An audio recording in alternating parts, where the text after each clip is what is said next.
It wasn't the first time he laughed at me, but this time it didn't feel like one of those patronizing chuckles he used to toss around during meetings.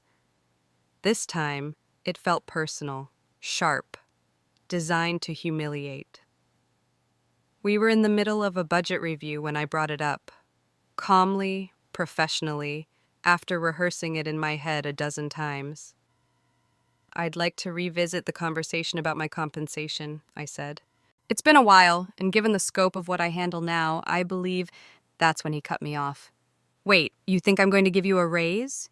He tilted his head back, laughed loud enough for people across the hall to hear, then added, That's adorable. No, that's hilarious." The room went silent. I felt the air shift, the heaviness settle. I looked around and no one would meet my eyes. Not the intern, not the project lead, not even James from procurement, who usually smiled at everyone. That moment didn't break me, but something inside me snapped, quietly, cleanly, and for the first time in 10 years, I saw him for who he really was. My name is Tessa. I've been working for a small construction company in Nevada for the past decade. I started as an admin assistant when the team was only 5 people. Back then, we didn't even have a system for tracking inventory. I built it. We didn't have standardized billing templates. I created them. Our client onboarding process? Entirely mine. As the company grew, so did my responsibilities. Payroll, invoicing, scheduling, compliance, client relations. I handled all of it. Every time someone quit, I absorbed their duties like a sponge. Every time something went wrong, I fixed it before anyone above me even noticed. I kept this company running, not because I had to, but because I took pride in my work. What I didn't realize was that pride, in a place like this, meant nothing. Not when you didn't have the right letters after your name. Not when you were a single mom who never finished college. Not when the man signing the paychecks thought of you as reliable, but never essential. My starting salary was $42,000. It's still $42,000. For 10 years, I asked, once, twice, maybe 3 times, for a formal review. Each time, he gave me a $1,000 bonus and a speech about how lucky he was to have me. And I believed him. I really did. Until that meeting, until that laugh, until that sentence, "You think I'm going to give you a raise?" What he didn't know was that 2 weeks earlier, I had used my lunch break to apply for a job at a mid-sized firm across town. I hadn't told anyone. I wasn't even sure I'd get a call back. But they did call, and the second they saw my resume, they asked to meet me.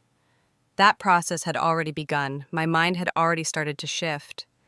But it was his laugh that lit the match. He didn't know it then, but I was already gone. And I wasn't just walking away. I was going to take something with me. Something he never even realized he owed me. He didn't know it, but I had already made up my mind. That meeting, the laugh, the dismissal, the way everyone stayed silent like they'd seen it happen before and learned to look away, it confirmed everything I had been pushing down for years. I wasn't going to keep playing small just to make him comfortable. I'd given that man a decade of my life. I was done giving. But of course, quitting wasn't something I could do overnight. I had a child to support, rent, insurance. I still had to play the part for a little longer, smile through the meetings, file the invoices, clean up the messes no one else even noticed. And just when I thought I could quietly exit, the universe, no, he made it worse. He hired his son. I wish I were joking. I really do. But one morning, out of nowhere, this scruffy, overconfident guy walks into the office wearing sunglasses indoors, holding a Starbucks cup, and loudly asking, "Where's my desk?" That was my introduction to Kyle, his son. I didn't know he had a son old enough to work. And I certainly didn't expect this to be the man's plan for the future of the company. Kyle had no experience, no background in construction, no understanding of finance, operations, or frankly, how to send a coherent email.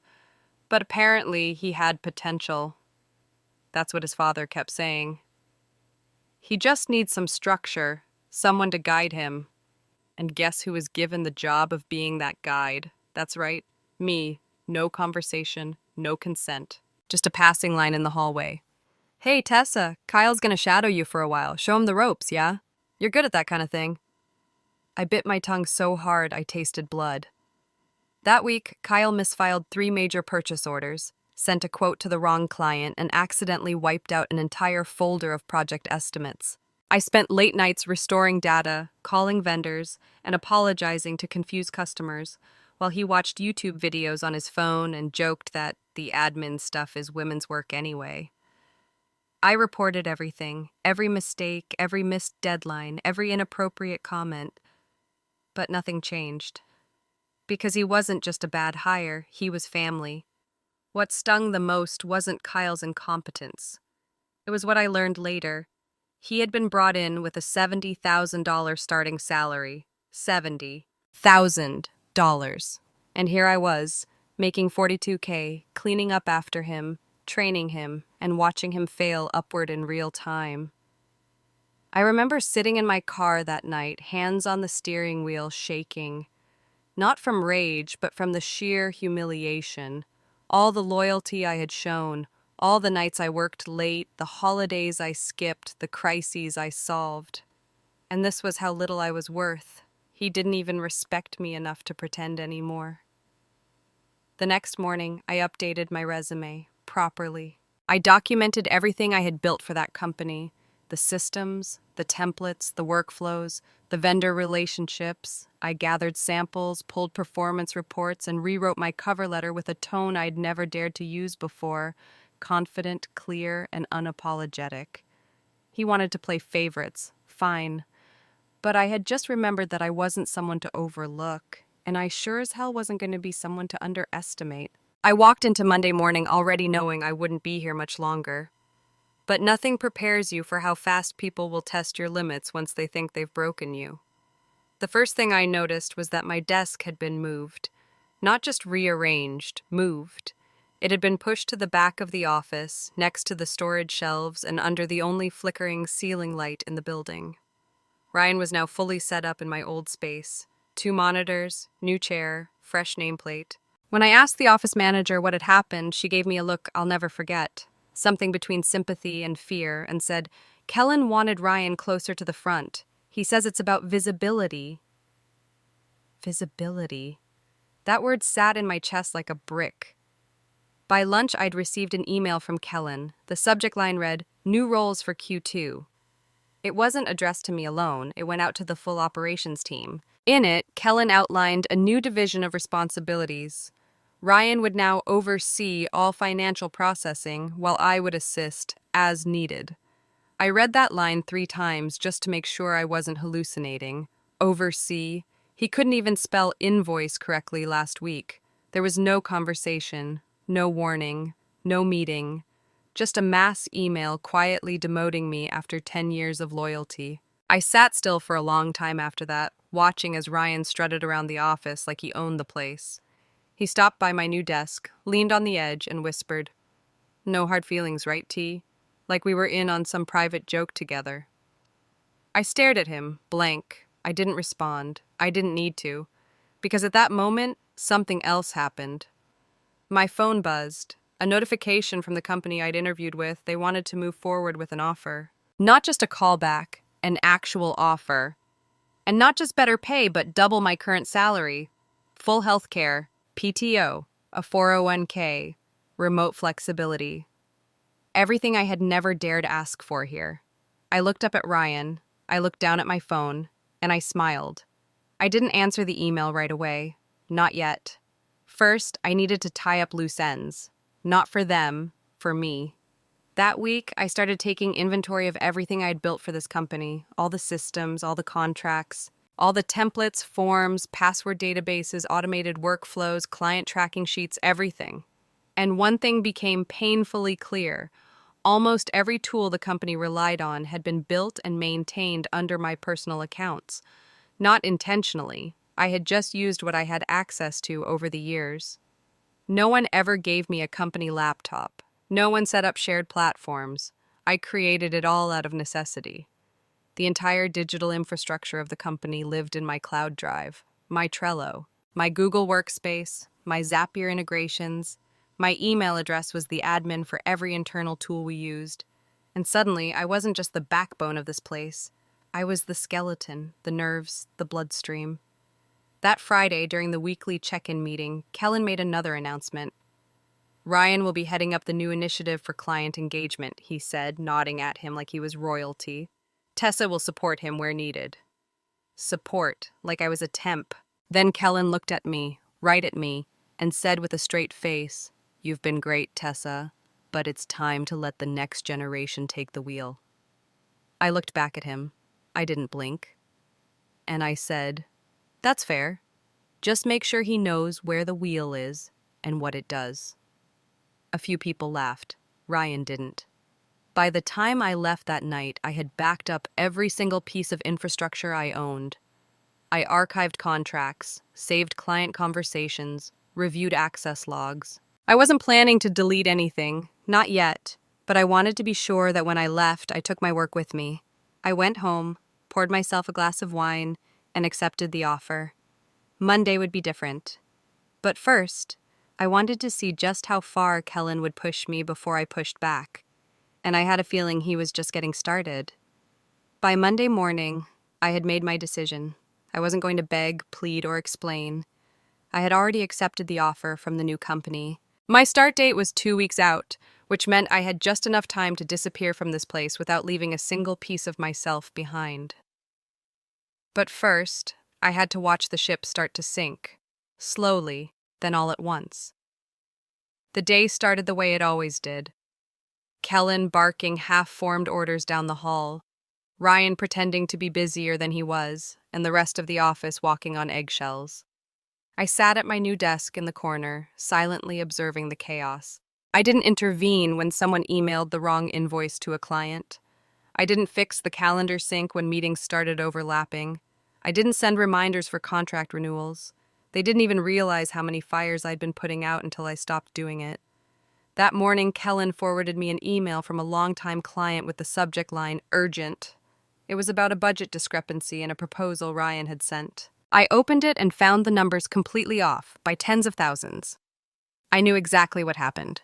Ryan had duplicated an old estimate and forgot to update it. The client was threatening to delay the entire project unless they received an accurate breakdown within 24 hours. Kellen's note said, "Tessa, please clean this up ASAP, no time for errors." I stared at the screen for a full minute. Then I wrote back, "Hi Kellen, I'm happy to help clarify the previous proposal format, but since Ryan is now overseeing financial processing, he should be the one to revise and reissue the document. Let me know if you'd like me to loop him in." I hit send. No emoji, no apology, no smiley face, just facts. 10 minutes later, I heard Kellen storm out of his office. "Tessa, can I see you for a second?" I stood up, followed him in, and closed the door behind me. He didn't sit. He crossed his arms and stared at me like I'd betrayed him. "You're really not going to fix this?" "I'm not allowed to. According to the role update, Ryan handles all financial proposals now. You know he's not ready." "That's not my call." For a second, I thought he was going to yell. But then something else happened. He hesitated, like he finally realized I wasn't bluffing. Then came the question, quiet, almost afraid. "Tessa, what's going on with you?" I smiled. For the first time in months, I actually smiled. "Nothing's going on. I'm just doing exactly what you asked." That afternoon, Ryan sent the revised proposal.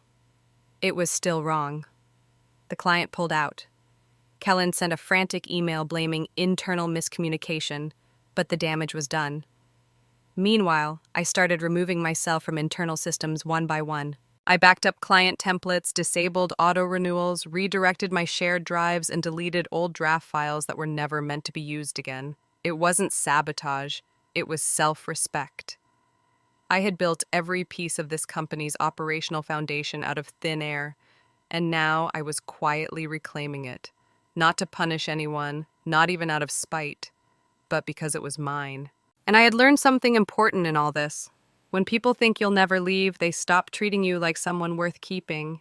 They treat you like a tool until you put yourself back in your own hands. The fuse had been lit, and Kellen still had no idea the fire was coming. By the end of that week, I had removed myself from almost everything. No one noticed, of course.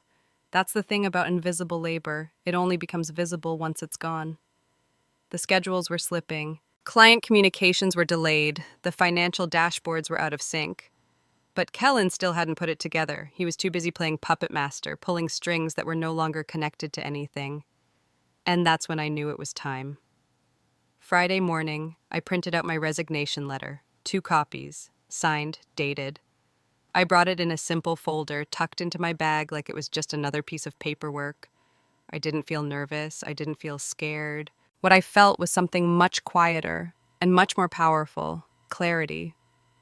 I waited until after lunch. I watched Kellen take his usual post-meal lap around the office, barking about deadlines and stepping up. I gave it a full hour, then walked to his door and knocked. He waved me in, not even looking up. "Make it quick, I've got calls." I handed him the folder. He opened it, scanned the page, and froze.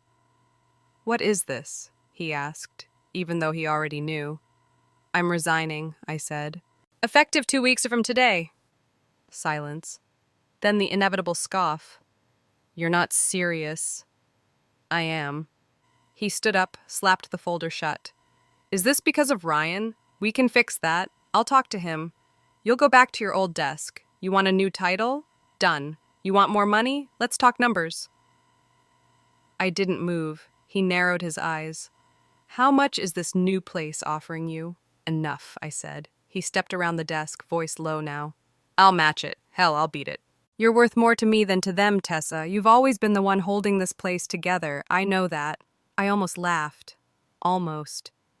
"You knew that 10 years ago," I said, "but you waited until I walked away to say it out loud." He didn't have a response to that. His mouth opened, then closed, like maybe, for once, he didn't know how to talk his way out of something. "I'm not leaving because I hate this place," I continued. "I'm leaving because I finally understood that loyalty without respect is just another form of self-erasure. I gave this company everything. My nights, my weekends, my mental health, my ideas. And you gave me silence until the day you realized I was serious." He leaned against the desk, suddenly tired. "Look, I messed up. We can start fresh. I'll give you control over your own team, set your own schedule. I'll make this right." But it was too late. The power shift had already happened. "You had 10 years to make it right," I said. "Now I'm making it right for myself." He looked at me like I'd slapped him. But I didn't feel guilty. I felt free. As I walked toward the door, he called after me. "Tessa, come on, don't do this. We can't run this place without you." I turned to face him one last time. "I know," I said, "but that's not my problem anymore." And I left. No tears, no second guesses, no dramatic speeches, just silence. But not the kind of silence I'd endured all those years. This one was mine, chosen, claimed. The kind of silence that follows the sound of a door finally closing. And somewhere behind me, I knew Kellen had just realized that for the first time, he wasn't the one in control. I was. The Monday after I left was quieter than usual. I knew because I still had access to the office calendar, the team group chat, and the project management board. No one had revoked my credentials. Not because they forgot, because they didn't even realize what they needed to revoke. By Wednesday, the cracks had become chasms. The first project missed a deadline. Then a client sent a furious email about incorrect billing. By Friday, Ryan had posted in the main Slack channel asking, "Does anyone know where the latest vendor contracts are saved?" No one answered, because no one knew. I'd been the only one who ever managed them. Every system I had put in place was crumbling. The automated invoicing stopped working. The shared files had expired links. Email reminders never got sent. Why? Because they had all been built under my personal accounts, years ago, back when no one gave me company credentials, and I had been too eager to make things work to question it. When I left, I took nothing that wasn't mine, but I also didn't leave behind what I had personally created and paid for. Kellen tried to hold it together. He reshuffled roles, assigned people to rebuild systems they didn't understand. But everything was too tangled, too customized, too dependent on the small, unseen details I had held in my head for years. Then came the email blast from a top-tier client. They were pulling their contract, citing a complete breakdown in internal communication and reliability. That alone cost the company more than what Kellen would have paid me in 5 years. And still, no one could figure out how to stop the bleeding. A junior employee reached out to me privately. "I'm sorry for everything. I didn't know how much you did until now. The place is chaos. Are you happy where you are?" I replied, kindly but briefly. "Yes, I am." That same day, 2 team members gave notice. One of them had worked under me for years. She said she couldn't take it anymore, that the stress had doubled and the leadership still hadn't acknowledged their role in the mess. Kellen, according to whispers on LinkedIn, was in talks with an outside consultant to restore operational flow. I almost laughed. He could have asked me 5 years ago. Instead, he let pride and ego convince him I was replaceable. That loyalty meant compliance. That silence meant approval. Now he was learning the hard way. I never deleted anything. I didn't sabotage a thing. But I also didn't stay to carry a system built on silence, imbalance, and blind obedience. I had built that place with my bare hands, and when I walked away, I did so knowing it would never run the same without me. Because I wasn't just doing a job, I was holding up a structure they never cared to understand. Until it was gone. And by the time they realized it, I was already somewhere else, somewhere better, somewhere I was no longer invisible. A week after the second client pulled out, I received an email. It was short, blunt, no greeting, no signature. "We need your help restoring the billing and tracking systems. Please advise on availability and rate." It came from Kellen's personal account. That told me everything I needed to know. He didn't want this email tracked by anyone else.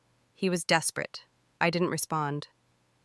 2 days later, another one came, this time longer, slightly more human. "Tessa, I know things ended abruptly. I didn't realize how much of our workflow was tied to what you built. We're in a really difficult spot. I'd appreciate it if we could talk. Whatever your rate is, name it. I just need this fixed." He finally used my name. Still, I didn't respond. The following week, I got one last message, sent at 1:14 a.m. "I was wrong. I thought you were easy to replace. I thought what you did could be replicated. It can't. Please, just help me get this running again." He ended it with the word I'd never heard from him once in 10 years. Please. I stared at it for a while, not because I was tempted, but because I wanted to understand how a man like Kellen had finally come to this place. Not through empathy, not through growth, but through collapse. I opened a reply window. I started typing. "I'm not interested in coming back to fix what you broke. I was never the problem. I was the reason it worked." But I didn't send it. Instead, I deleted the draft, closed the email, and shut my laptop. Because I wasn't here to offer closure to someone who refused to offer me respect. I'd spent a decade being the person who cleaned up messes, who fixed things quietly, who absorbed pressure without credit. But I didn't owe anyone that version of me anymore. Now, I worked for a company that didn't question my salary. That introduced me as the woman who built systems that scaled multi-million-dollar operations. That asked for my input in meetings. That valued my time and proved it in every paycheck. I wasn't trying to teach Kellen a lesson, but life did it for me. Here's what I know now. If they only value you when you're gone, they never truly valued you at all. If they only call you irreplaceable when the damage is done, they were never building around you, just on top of you. And when you finally walk away, make sure it's not just a resignation. Make sure it's a declaration you will never play small again.